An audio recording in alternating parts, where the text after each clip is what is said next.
Hey guys! All right, we're going to read chapter 4 today. So remember on chapter 3, Grover just showed up and he's not who we thought he was. We thought he was just this scrawny little boy with a limp. Turns out there's more to him than meets the eye. So we're going to find out a little bit more about who Grover is in this chapter. And there was a bad storm. Grover and Percy's mom seem to think that Percy's in danger. So we're trying to see what kind of danger they think he's in. The chapter title is My Mother Teaches Me Bullfighting. So once again, another really good chapter title makes me interested. All right, here we go. We tore through the night along dark country roads. Wind slammed against the Camaro. Rain lashed the windshield. I didn't know how my mom could see anything, but she kept her foot on the gas. Every time there was a flash of lightning, I looked at Grover sitting next to me in the back seat, and I wondered if I'd gone insane, or if he was wearing some kind of shag carpet pants. But no, the smell was one I remember from kindergarten. The field trips to the petting zoo, lanolin like from wool. The smell of a wet barnyard animal. All I could think to say was, so you and my mom know each other? Grover's eyes flitted to the rearview mirror, though there were no cars behind us. Not exactly, he said. I mean, we've never met in person, but she knew I was watching you. Watching me? Keeping tabs on you, making sure you were okay. But I wasn't faking being your friend, he added hastily. I am your friend. What are you exactly? That doesn't matter right now. It doesn't matter. From the waist down, my best friend is a donkey. Grover let out a sharp, throaty blah. I'd heard him make that sound before, but I'd always assumed it was a nervous laugh. Now I realized it was more of an irritated bleat. Goat, he cried. What? I'm a goat from the waist down. You just said it didn't matter. Blah! There are satyrs who would trample you underhoof for such an insult. Whoa, wait. Satyrs? You mean like Mr. Bruner's myths?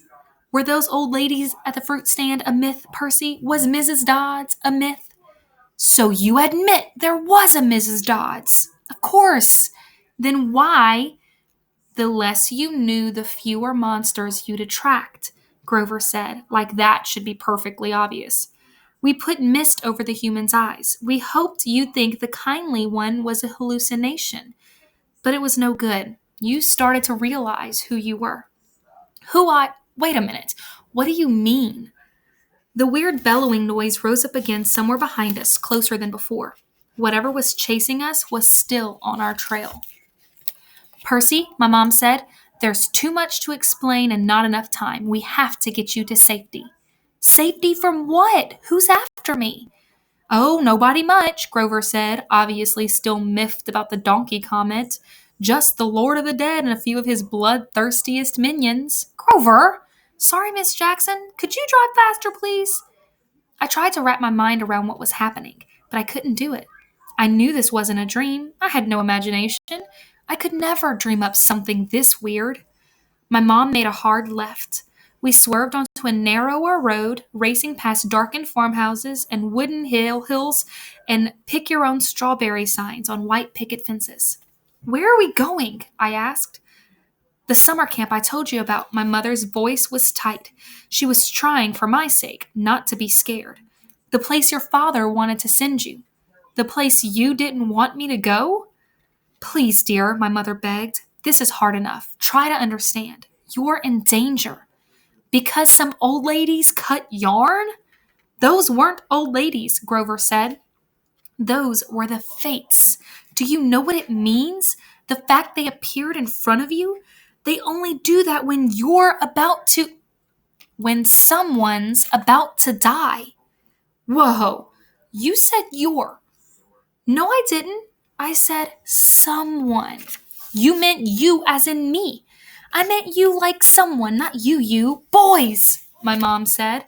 She pulled the wheel hard to the right, and I got a glimpse of a figure she'd swerved to avoid. A dark, fluttering shape now lost behind us in the storm. What was that? I asked. We're almost there, my mother said, ignoring my question. Another mile, please, please, please. I didn't know where there was, but I found myself leaning forward in the car, anticipating, waiting, wanting us to arrive. Outside, nothing but rain and darkness, the kind of empty countryside you get way out on the tip of Long Island. I thought about Mrs. Dodds and the moment when she changed into the thing with pointy teeth and leathery wings. My limbs went numb from delayed shock. She really hadn't been human. She'd meant to kill me. Then I thought about Mr. Bruner and the sword he had thrown me. Before I could ask Grover about that, the hair rose on the back of my neck. There was a blinding flash, a jaw-rattling boom, and our car exploded. I remember feeling weightless, like I was being crushed, fried, and hosed down all the same time. I peeled my forehead off the back of the driver's seat and said, "Ow!" "Percy!" my mom shouted. "I'm okay." I tried to shake off the daze. I wasn't dead. The car hadn't exploded. We'd swerved into a ditch. Our driver's side doors were wedged in the mud. The roof had cracked open like an eggshell, and rain was pouring in. Lightning. That was the only explanation. We'd been blasted right off the road. Next to me in the back seat was a big, motionless lump. Grover! He was slumped over, blood trickling from the side of his mouth. I shook his furry hip, thinking, no, even if you are half barnyard animal, you're my best friend and I don't want you to die. Then he groaned, "Food." And I knew there was hope. "Percy," my mother said, "we have to." Her voice faltered. I looked back. In a flash of lightning, through the mud-spattered rear windshield, I saw a figure lumbering toward us on the shoulder of the road. The sight of it made my skin crawl. It was a dark silhouette of a huge guy, like a football player. He seemed to be holding a blanket over his head. His top half was bulky and fuzzy. His upraised hands made it look like he had horns. I swallowed hard. "Who is Percy?" my mother said, deadly serious. "Get out of the car." My mother threw herself against the driver's side door. It was jammed shut in the mud. I tried mine too, stuck. I looked up desperately at the hole in the roof. It might have been an exit, but the edges were sizzling and smoking. "Climb out the passenger side," my mother told me. "Percy, you have to run. Do you see that big tree?" "What?" Another flash of lightning, and through the smoking hole in the roof, I saw the tree she meant. A huge White House Christmas tree-sized pine at the crest of the nearest hill. "That's the property line," my mom said. "Get over that hill and you'll see a big farmhouse down in the valley. Run and don't look back. Yell for help. Don't stop until you reach the door. Mom, you're coming too." Her face was pale, her eyes as sad as when she looked at the ocean. "No," I shouted. "You are coming with me. Help me carry Grover." "Food," Grover moaned a little louder. The man with the blanket on his head kept coming toward us, making his grunting, snorting noises. As he got closer, I realized he couldn't be holding a blanket over his head because his hands, huge, meaty hands, were swinging at his sides. There was no blanket, meaning the bulky, fuzzy mass that was too big to be his head was his head. And the points that looked like horns. "He doesn't want us," my mother told me. "He wants you. Besides, I can't cross the property line." "But we don't have time, Percy. Go, please." I got mad then. Mad at my mother, at Grover the goat, at the thing with horns that was lumbering toward us slowly and deliberately like a bull. I climbed across Grover and pushed the door open into the rain. "We're going together. Come on, Mom." "I told you. Mom, I am not leaving you. Help me with Grover." I didn't wait for her answer. I scrambled outside, dragging Grover from the car. He was surprisingly light, but I couldn't have carried him very far if my mom hadn't come to my aid. Together, we draped Grover's arms over our shoulders and started stumbling uphill through the wet, waist high grass. Glancing back, I got my first clear look at the monster. He was 7 feet tall. Easy. His arms and legs like something from the cover of Muscle Man magazine. Bulging biceps and triceps and a bunch of other seps, all stuffed like baseballs under vein-webbed skin. He wore no clothes except underwear. I mean, bright white Fruit of the Looms, which would have looked funny, except that the top half of his body was so scary. Coarse brown hair started at about his belly button and got thicker as it reached his shoulders. His neck was a mass of muscle and fur leading up to his enormous head, which had a snout as long as my arm, snotty nostrils with gleaming brass ring, cruel black eyes, and horns, enormous black and white horns with points you just couldn't get from an electric sharpener. I recognized the monster all right. He had been in one of the first stories Mr. Brunner had told us, but he couldn't be real. I blinked the rain out of my eyes. That's Pasiphae's son, my mother said. I wish I'd known how badly they want to kill you.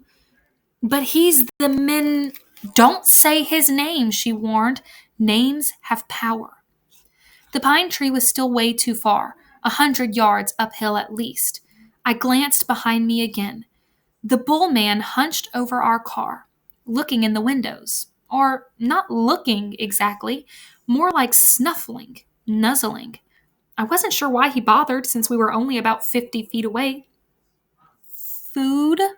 Grover moaned. Shh, I told him. Mom, what's he doing? Doesn't he see us? His sight and hearing are terrible, she said. He goes by smell, but he'll figure out where we are soon enough. As if on cue, the bull man bellowed in rage. He picked up Gabe's Camaro by the torn roof, the chassis creaking and groaning. He raised the car over his head and threw it down on the road. It slammed into the wet asphalt and skidded in a shower of sparks for about half a mile before coming to a stop. The gas tank exploded. Not a scratch, I remember Gabe saying. Oops. Percy, my mom said, when he sees us, he'll charge. Wait until the last second, then jump out of the way, directly sideways. He can't change directions very well once he's charging. Do you understand? How do you know all this? I've been worried about an attack for a long time. I should have expected this. I was selfish keeping you near me. Keeping me near you, but another bellow of rage and the bull man started tromping uphill. He'd smelled us. The pine tree was only a few more yards, but the hill was getting steeper and slicker, and Grover wasn't getting any lighter. The bull man closed in. Another few seconds and he'd be on top of us. My mother must have been exhausted, but she shouldered Grover. Go, Percy! Separate! Remember what I said! I didn't want to split up, but I had the feeling she was right. It was our only chance. I sprinted to the left, turned, and saw the creature bearing down on me. His black eyes glowed with hate.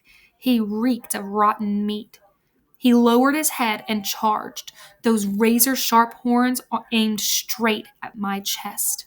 The fear in my stomach made me want to bolt, but that wouldn't work.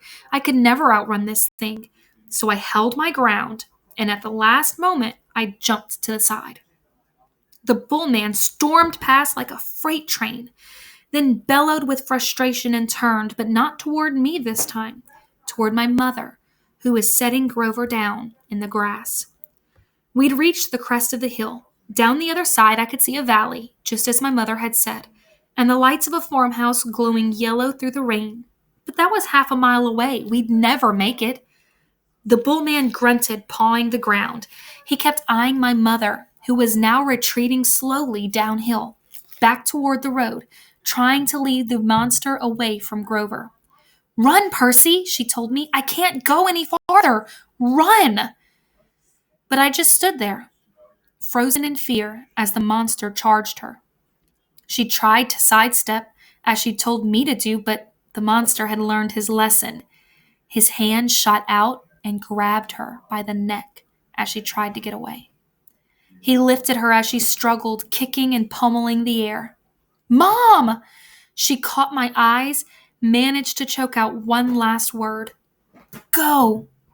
Then, with an angry roar, the monster closed his fist around my mother's neck, and she dissolved before my eyes, melting into light, a shimmering golden form as if she were a holographic projection, a blinding flash, and she was simply gone. No! Anger replaced my fear. Newfound strength burned in my limbs, the same rush of energy I'd gotten when Mrs. Dodds grew talons. The bull man bore down on Grover, who lay helpless in the grass. The monster hunched over, snuffling my best friend, as if he were about to lift Grover up and make him dissolve too. I couldn't allow that. I stripped off my red rain jacket. "Hey!" I screamed, waving the jacket, running to one side of the monster. "Hey, stupid! Ground beef!" Roar! The monster turned toward me, shaking his meaty fists. I had an idea, a stupid idea, but better than no idea at all. I put my back to the big pine tree and waved my red jacket in front of the bull man, thinking I'd jump out of the way at the last moment. But it didn't happen like that. The bull man charged too fast, his arms out to grab me whichever way I tried to dodge. Time slowed down. My legs tensed. I couldn't jump sideways, so I leaped straight up, kicking off the creature's head, using it as a springboard, turning in midair and landing on his neck. How did I do that? I didn't have time to figure it out. A millisecond later, the monster's head slammed into the tree and the impact nearly knocked my teeth out. The bullman staggered around, trying to shake me. I locked my arms around his horns to keep from being thrown. Thunder and lightning were still going strong. The rain was in my eyes. The smell of rotten meat burned my nostrils. The monster shook himself around and bucked like a rodeo bull.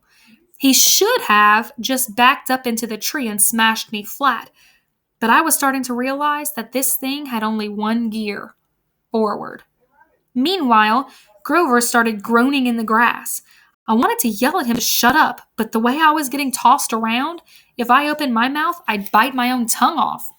"Food!" Grover moaned. The bullman wheeled toward him, pawed the ground again, and got ready to charge.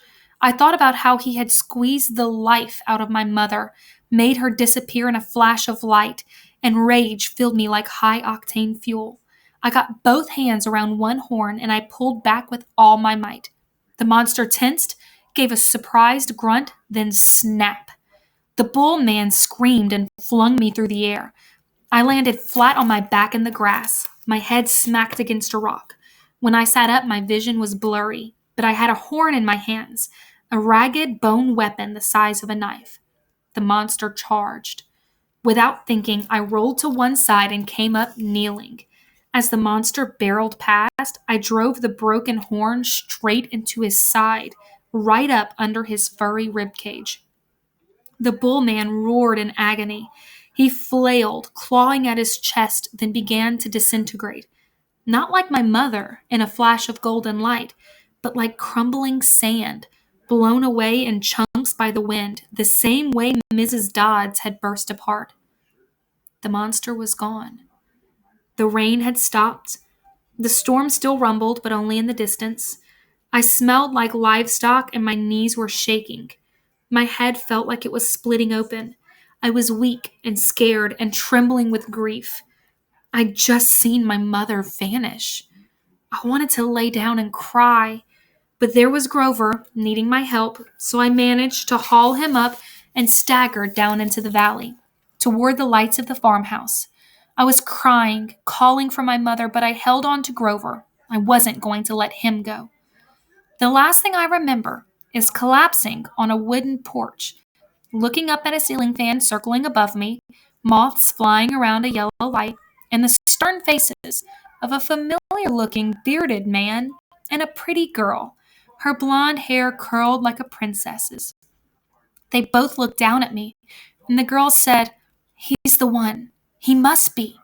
"Silence, Annabeth," the man said. "He's still conscious. Bring him inside." Oh my gosh.